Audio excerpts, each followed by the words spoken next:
naghanap pa, girl.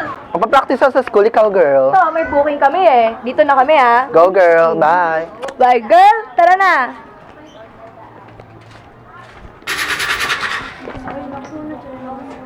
Hoy, baklang pa, Karat.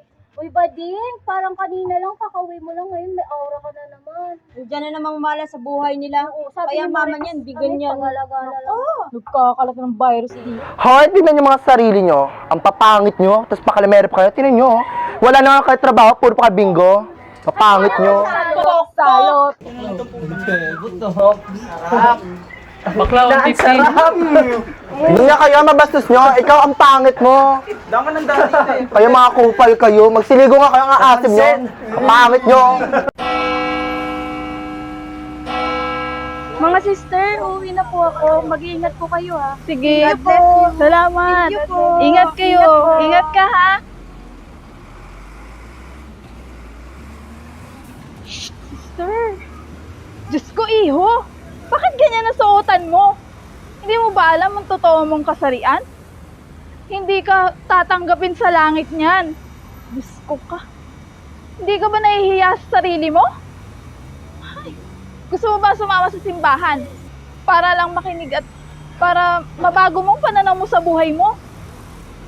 Huwag naman po kayong ganyan dito. Tinuturuan ko lamang naman siya. Totoo naman ang aking sinasabi, di ba? Wala namang masama doon.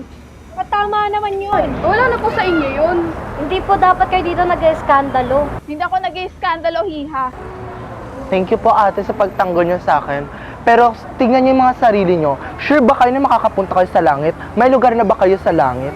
Dahil yung mga ganyang katulad nyo, hindi rin naman tinatanggap sa langit. Ba't ayaw nyo mahalin kami mga bakla? Nang sa ganun ay mahalin din namin ng tunay naming sarili. Basta iho, sinasabi ko lamang ang totoo. Dalawa lang naman talaga ang ginawa ng Diyos, di ba? Tara na nga.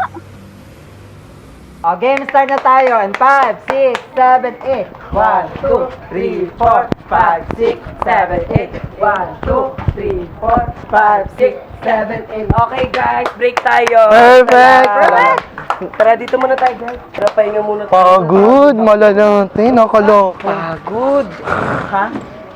Ano balita sa ite? Kaloka kami, nabalitaan talaga ako sa'yo. Binubugbog ka na naman daw ng tatay mo. Hindi ka kasi marunong umuwi te. uso din umuwi na. Bakla, lagi namang ganun yun kahit di ako nauwi sa bahay. Bakla, tinsa ka ng tatay ko, panjimbag, lagi akong binubugbog, te. Ay, alam mo naman yung tatay mo naman talaga. Parang maton kong umasta sa'yo. Ikaw kasi talaga, te. Pumupukpok ka kasi talaga. Grabe naman, hindi ka na nauwi. Tama, Umuwi ka na, kasi maga na. Bulgara, Baka bang aba? aswang? Bakla, maganda kasi ako kaya binubugbog ako ni Papa. Alam niyo Magaling yan. ka ba, te? Alam niyo yan, ba't ako binubugbog ni Papa? Kulang na lang, lagay ako ni Papa sa drum. Grabe, di ko na kaya umuwi sa bahay. Lagang binubugbog, te. Saan ka Ayoko naman na. ngayon? Anong aura mo today? Doon kay babe. Ayan, tinan mo, tas di ka Rarampa ka marunong na naman, umuwi. te. Uuwi Wala din ka ako, ng te. ano. Uuwi din ako, pero di pa ngayon, te. Lagang binubugbog ni Papa. Ikaw umuwi sa bahay, te. Ay, si ate. Ikaw mo siya, ha? Pinapayuhan lang namin ikaw. Chame. Ayan ka lang. Pero ha, wag niyo muna siya i-pressure. Kaya nga. Mahirap talaga. Pero support pa rin kami Support naman kahit kami, anong laban diba? laban Laban pa mo, rin. laban Thank you, namin ma. yan. Tayong mga Thank bakla, you, hindi ma. tayo papalo. Tama. Laban! Alpha ka, Barbie. Alpha ka, Barbie. Laban tayo, sige na. Ay kuya, tawag ka na daw ni Papa. Ay, tawag Boy, alis mo na. na naman. Patay ka Tara na. na, sige na te, bye-bye. Bye, te. Bye. Bubugbugin na naman ako.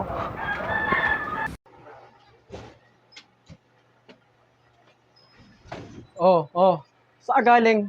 Ang inabuti na isipan mo pang muwi. Ay, nakakahiya ka. Ang pinag-uusapan tayo ng mga kapitbahay dun, oh. Punta dun to. Babakla-bakla ka. Talandilandi ka pa. Ay, na to. Kaya hindi kita matanggap eh. Tangin na lahat sila. Lahat ng kapatid mo dito lalaki, tapos ikaw gaganyan-ganyan ka. Junior ka pa man din. Makit ka dun. Inang to. Kat dun. Ay, nakakahiya ka. Pinag-uusapan tayo ng mga kapitbahay dun. Kaya hindi kita matanggap eh. Tangin na lahat sila. Hindi ka ba nahihiya sa sarili namin yan? Junior ka pa man din. Napapagod na ako. Tangin ng buhay to. Bakit yung pinaparamdam sa akin lagi?